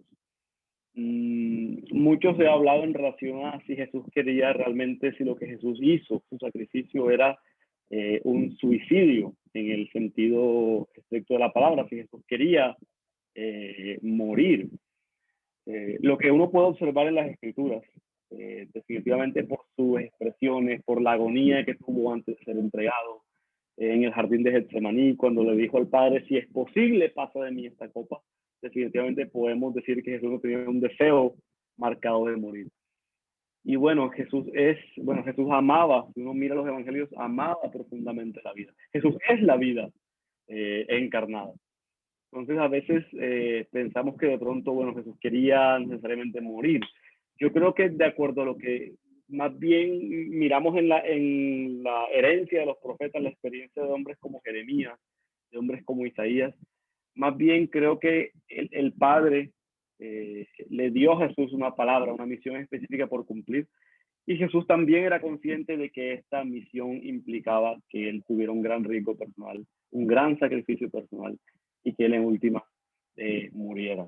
Pero que Dios también iba a utilizar esa muerte, iba a ocurrir para beneficio del pueblo en último. Entonces no sé si eso responde la pregunta. Definitivamente creo que sí hay una sensación de urgencia en las palabras de Jesús, en el sentido de que, bueno, era la última oportunidad. Él sabía que se aproximaba su muerte, pero aún así creo que la actitud que Jesús tomó fue de fidelidad a su mensaje, así como Jeremías, Isaías, Ezequiel, Daniel y tantos profetas a gran riesgo personal hicieron. Jesús estaba, y esto creo que es algo muy importante que entendamos, Jesús estaba 100% comprometido con su mensaje, a tal punto que sabía que aunque le iba a costar la vida, aunque implicaba un gran riesgo personal, aún así decidió obedecer al Padre y hacerlo. Comentan también, el último dice, cuando uno va a hacer una denuncia, la hace siempre ante un superior autoridad. ante quien los profetas denunciaban la violación del propósito del pacto, según lo expuesto en la primera diapositiva. Gracias por ese punto. Normalmente los profetas eran enviados al liderazgo, a los reyes, a los sacerdotes, levitas. Si uno mira, incluso muchos de los profetas fueron ellos mismos familia real, como en el caso de Daniel. Fueron parte de la familia sacerdotal, como en el caso de Ezequiel. Eran parte de, por así decirlo, la clase media alta de Israel, como en el caso de Isaías. Entonces sí, los profetas de Dios estaban normalmente declarando al pueblo, pero también tenían un rol especial de hablar con los reyes de la época y estar al lado diciéndoles las palabras que Dios quería que les dijeran. Algo muy importante es que estos profetas no tuvieron que aceptar cargos de los reyes. Al contrario, si miramos actitudes como Eliseo, por ejemplo, fue un profeta que no quiso riquezas de ningún rey, no quiso comprometer su mensaje por una ganancia política o por un favor personal. Entonces eran hombres y mujeres que estaban al lado de los reyes, declarando la palabra de Dios para los reyes, incluso a veces a título, bueno, un gran riesgo personal, pero que aún así mantuvieron su independencia. Aconsejaron a los reyes, profetizaron a los reyes, hablaron de parte de Dios, pero mantuvieron su independencia. Y Jesús tomó, siendo heredero de esa tradición de profetas, Jesús tomó la misma actitud respecto a ellos. Gracias por ese comentario. Bueno, creo que ahora sí podemos abrir un poco, ya es tarde, pero gracias por permanecer y bueno, por poder compartir. De pronto, Patri, me ayudas a mirar quiénes quieren participar, que lo manifiesten con el icono de dedito arriba, o que sencillamente con orden abran el micrófono y tú nos vas ayudando a organizar, por favor, en relación a los comentarios que pudimos hacer en el grupo. Daniel el Pastor. Ok, gracias.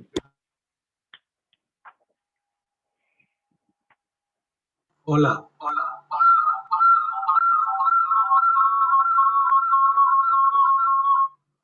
Bueno, ¿me están oyendo? Ahora sí, mejor, gracias. Bueno, yo quería llevar la discusión de las preguntas que recibimos con relación a la responsabilidad de la iglesia de denunciar lo que no es la voluntad de Dios, lo que realmente no es el reino de los cielos. Y entre otras cosas me llamó mucho la atención la actitud de los fariseos y escribas y saduceos que se tomaron el poder a través de la religión y convirtieron la religión en un medio de ganancia personal. Entonces, yo estaba pensando, hacía comentarios en el grupo sobre lo que está pasando con el movimiento apostólico y profético de las grandes mega iglesias que se están convirtiendo en un gran negocio realmente y que no hay misericordia, no hay compromiso con la gente necesitada. Eso está pasando en Estados Unidos, Europa, África, Latinoamérica.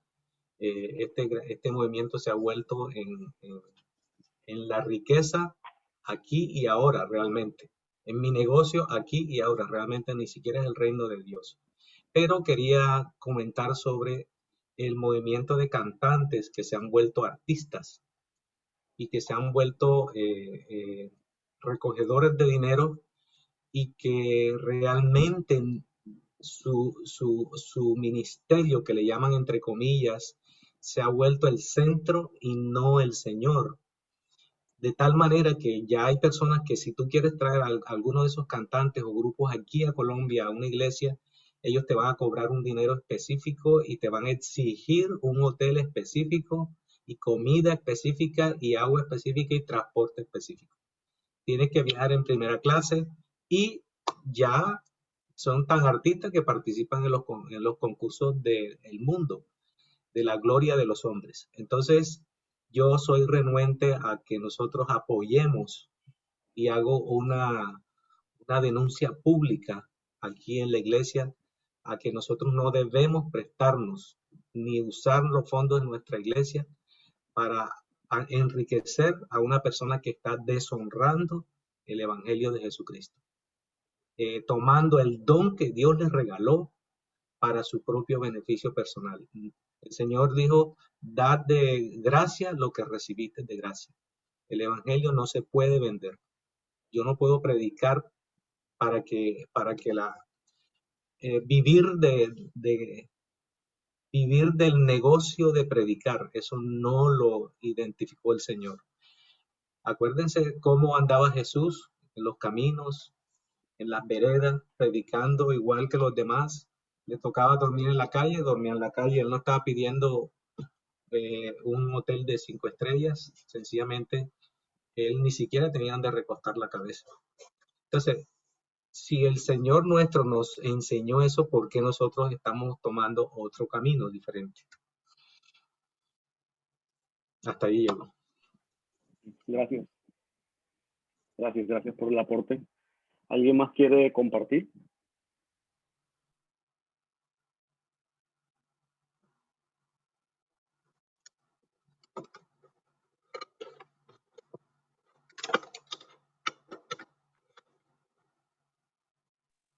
Bueno, yo hablaba con el grupo de las implicaciones, ¿verdad? Que preguntaba sobre lo que significa ser la voz profética. Las implicaciones a veces es ser impopular, lo mismo que sufrió Jesús, ser burlado, a veces ser perseguido, igual hasta rechazado, puede ser hasta por la misma familia.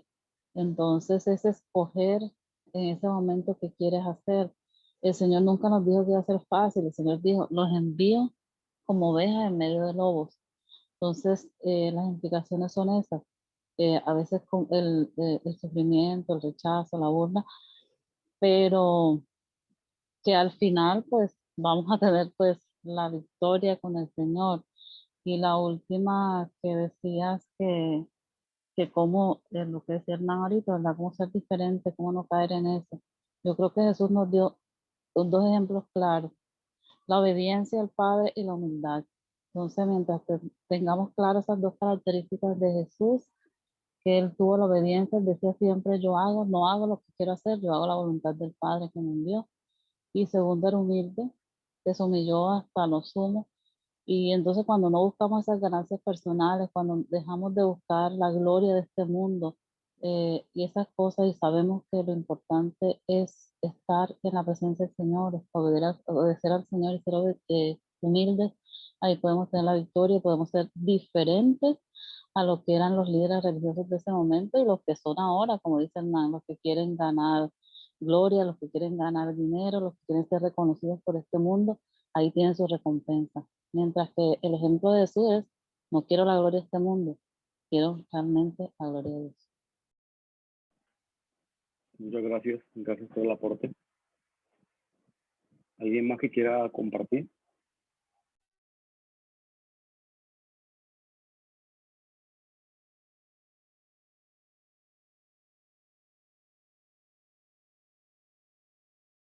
Adelante, Andrés Barrios. Levantó la mano. Hola. Sí, a mí me gustaría compartir algo que de hecho está relacionado con algo que el Señor nos permitió hablar hace poco entre sembradores. Y está relacionado con lo que tú mencionabas, Dan, que era la presión de las personas de grupos minoritarios y cuál era la denuncia que hacían los profetas y que también pues Jesús en su momento hizo, ¿no? Y hablábamos en ese momento con los alfa de un cristianismo contracultural y a mí ese es un tema que me gusta mucho, pero que también al mismo tiempo siento que me confronta mucho y creo que también de alguna manera siento que es la invitación del Señor, recordándonos lo que nos recordaba el día de hoy cuando nos habla acerca de esta visión profética de Jesús y de cómo Él se preocupaba por aquellos a los que el Señor originalmente había mandado a su pueblo a proteger, a los que no tenían voz, a las viudas, a los extranjeros, a los que eran diferentes a nosotros, y creo que es un llamado chévere, pero también es un llamado bastante fuerte, porque creo que uno no le gusta a veces pensar en estas cosas, pero uno puede con mucha facilidad caer en el lugar de los fariseos y dejar que el orgullo, que la sensación de superioridad llene el corazón de uno.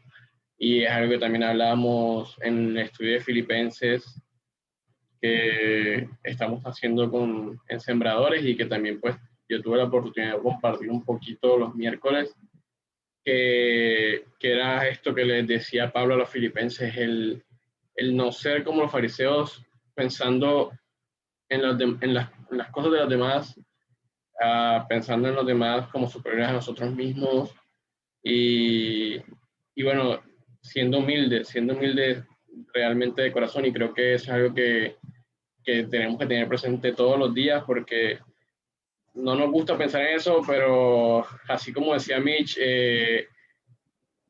ayer creo que decía justamente, yo no puedo creer esta gente cómo entregó a Jesús y cómo, y ella decía, y después se me pasa y me acuerdo que yo también estoy ahí, que yo también estoy ahí entregándole y diciendo el improperio y demás, porque bueno, con mucha facilidad podemos caer también en esas prácticas, y nuestro corazón se puede llenar de orgullo, y nuestro corazón se puede llenar de superioridad ante otras personas, ante los demás, y creo que es importante una manera de no vivir de esa forma y de no convertirnos en una iglesia de templo, una iglesia religiosa, o en una iglesia como lo eran los fariseos, o una iglesia ensimismada o concentrada en sí misma, es recordar eso todo el tiempo. Y bueno, ya, eso es lo que quería compartir. Gracias, así es. Yo creo que, bueno, complementando también tu aporte, me hacía pensar en la manera como somos y vivimos iglesia. Y creo que una de las cosas definitivas que podemos tener como señal, como iglesia, nosotros, comunidad Paz, y por extensión otras, es que cuando la estructura, los rituales se vuelven más importantes que las personas, entonces estamos en un mal lugar. Estamos efectivamente tomando la posición de los líderes, de los fariseos y los saduceos. Quizá a mí me faltó mencionar que otra de las razones poderosas por las cuales ellos quisieron matar a Jesús es porque Jesús iba a acabar con su estatus. Jesús era una amenaza a su estatus, Jesús era una amenaza a su comodidad. A ellos no les convenía que las cosas cambiaran, ellos querían que estuvieran exactamente tal y como estaban, porque bueno, como nosotros nos está yendo bien, entonces ¿para qué vamos a querer que las cosas cambien?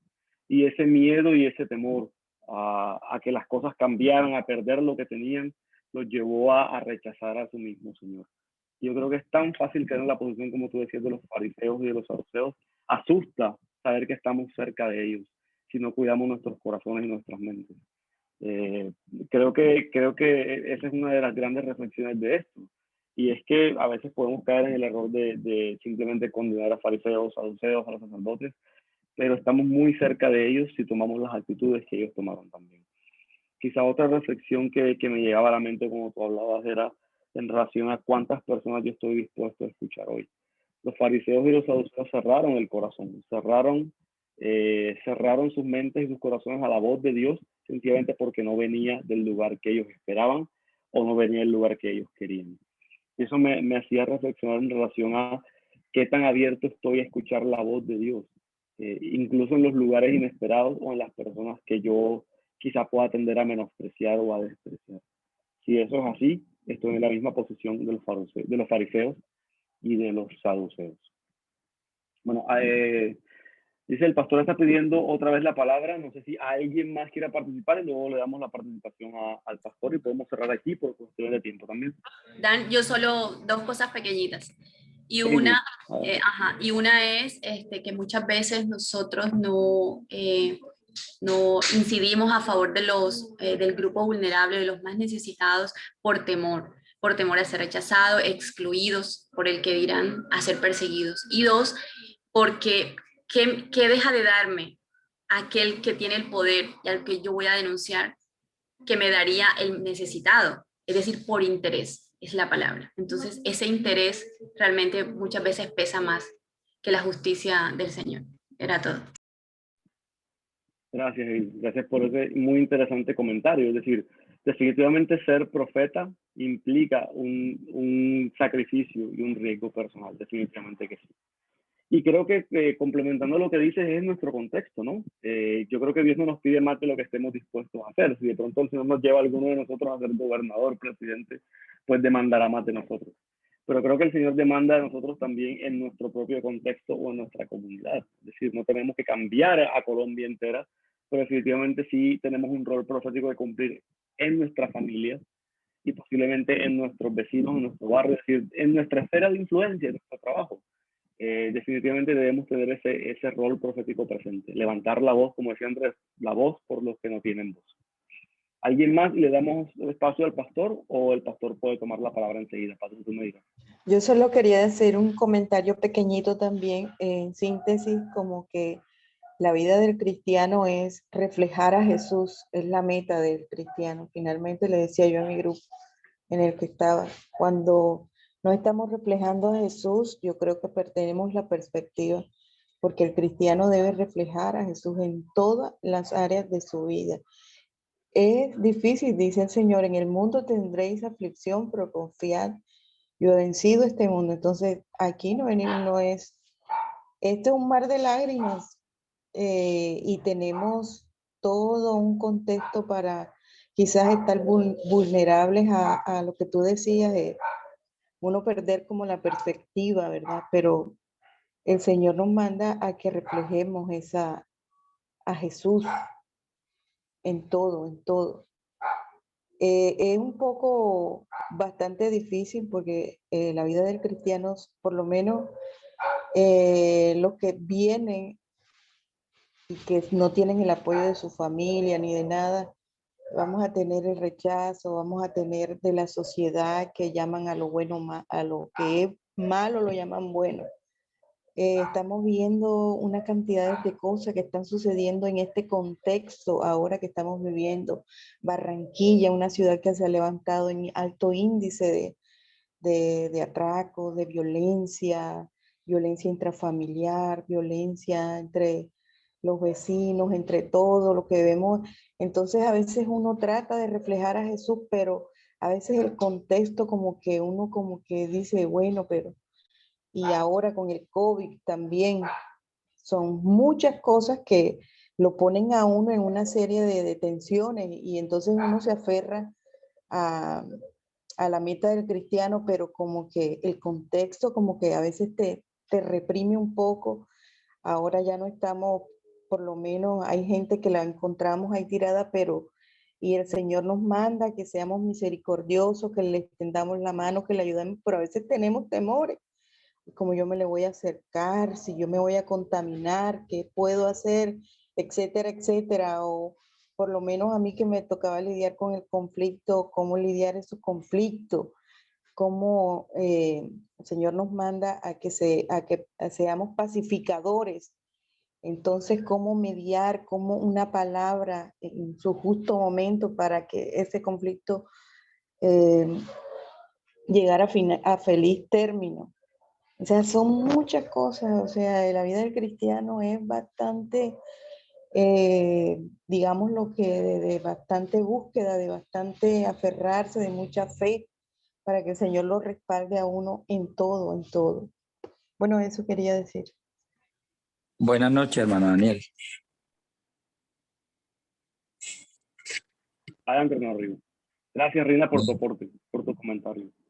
Muy buenas noches, hermano Daniel, y para todos mis hermanos. Yo pienso que la palabra de Dios hoy nos confronta, nos desnuda, tantas debilidades que tenemos nosotros como iglesia.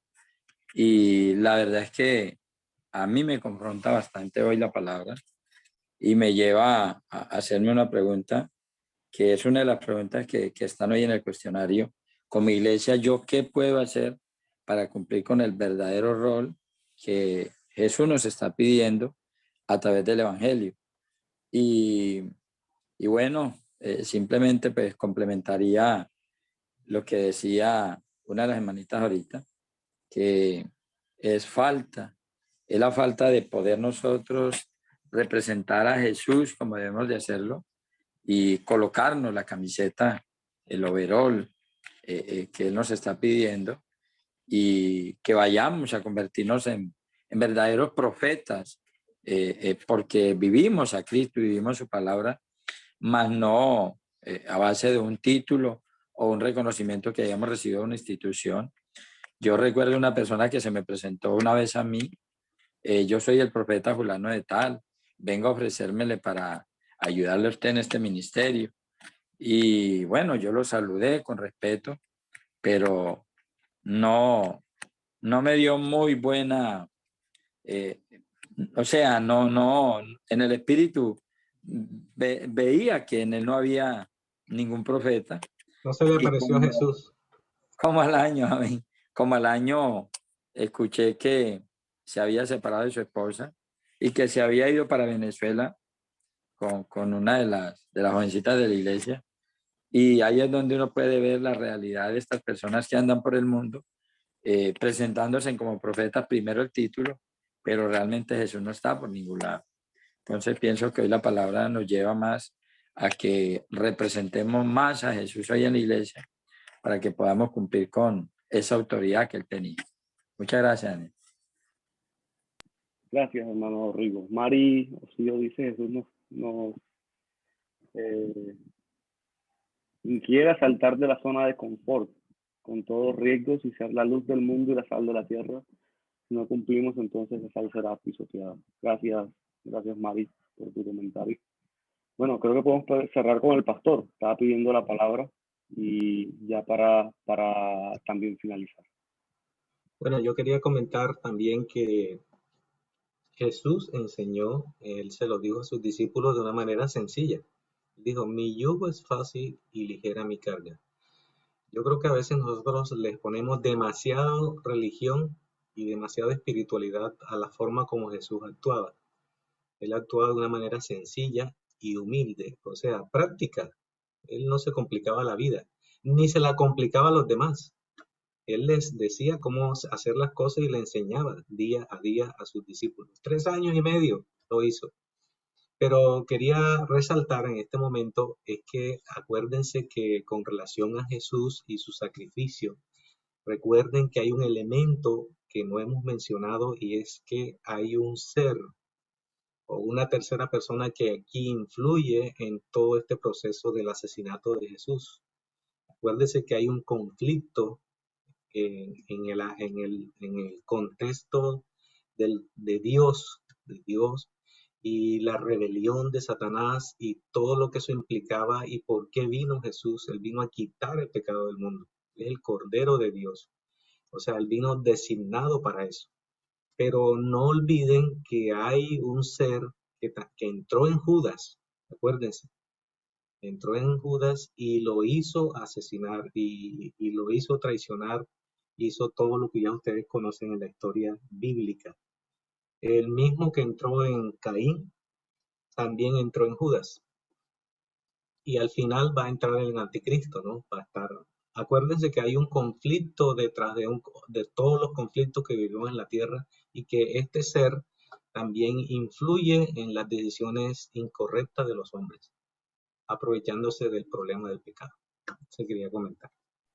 Gracias. Sí, y creo que la declaración, la declaración profética que Jesús hizo también exponía la obra del diablo. Jesús dijo en Juan que venía a deshacer las obras del diablo. Claro. Y él como la luz expuso, por eso los puso en evidencia a estos líderes y lo que estaba ocurriendo. Bueno, él les dijo serpientes. Ahí le está diciendo, claramente, generación de víboras. Sencillito. Sí. Y se requiere mucha valentía y mucha obediencia al Señor para hacer eso, ¿sabes? Incluso sabiendo que esto le iba a costar bastante. Pero fíjense que ellos no reclamaron cuando le dijeron serpiente, no reclamaron nada, ni se pusieron a decir, ¿por qué nos dices así? ¿Qué tal? Nada, ellos sabían lo que estaban haciendo. Así es. Amados hermanos, gracias por este tiempo de reflexión, espero que haya sido muy provechoso para ustedes. Mañana vamos a seguir en nuestra última sesión compartiendo también. Ya ánimo que sería el último día de compartir, pero va a ser, espero, también muy edificante pues, para todos nosotros. La sesión del siguiente estudio está denominada Los amó hasta el fin. Pero algo que vamos a hacer muy especial también es, ¿qué les parece si leemos en los evangelios esos últimos momentos que tuvo Jesús? Jesús no solamente fue un hombre que habló de manera pública, en el día de mañana vamos a centrarnos en sus últimas palabras a esos discípulos que amó tanto, que derramó su vida por ellos. Y bueno, hablaremos también un poco de toda la conexión que hubo entre la celebración de la Pascua, de la que hablábamos el domingo, con lo que Jesús con lo que estaba pasando en el momento con Jesús y lo que iba a pasar también en su momento de sacrificio. Dicen los evangelios que Jesús durante la Pascua cantó un himno con sus discípulos y salió rumbo al Monte de los Olivos, donde sabía que iba a ser capturado. Les gustaría saber qué salmos cantó Jesús y cómo esos salmos son tan dicientes de lo que iba a suceder y de lo que estaba pasando en la mente de Jesús. Imagínense que mañana vamos a cantar o vamos a leer esos himnos juntos y vamos de algún modo a meternos en lo que Jesús podía estar pensando al leerlos y al cantarlos. Bueno, que tengan una buena noche y por favor, los invitamos para mañana y espero que sea de gran bendición para ustedes también. El Señor los bendiga, que tengan un buen resto de noche y nos vemos mañana a las 7 de la noche, igualmente con el estudio Los Amó hasta el fin. Amén, Dani, buenas noches, bendiciones. Gracias, bendiciones, Daniel. Buenas noches. Buenas noches, que tengan buen resto de noche. Buenas noches.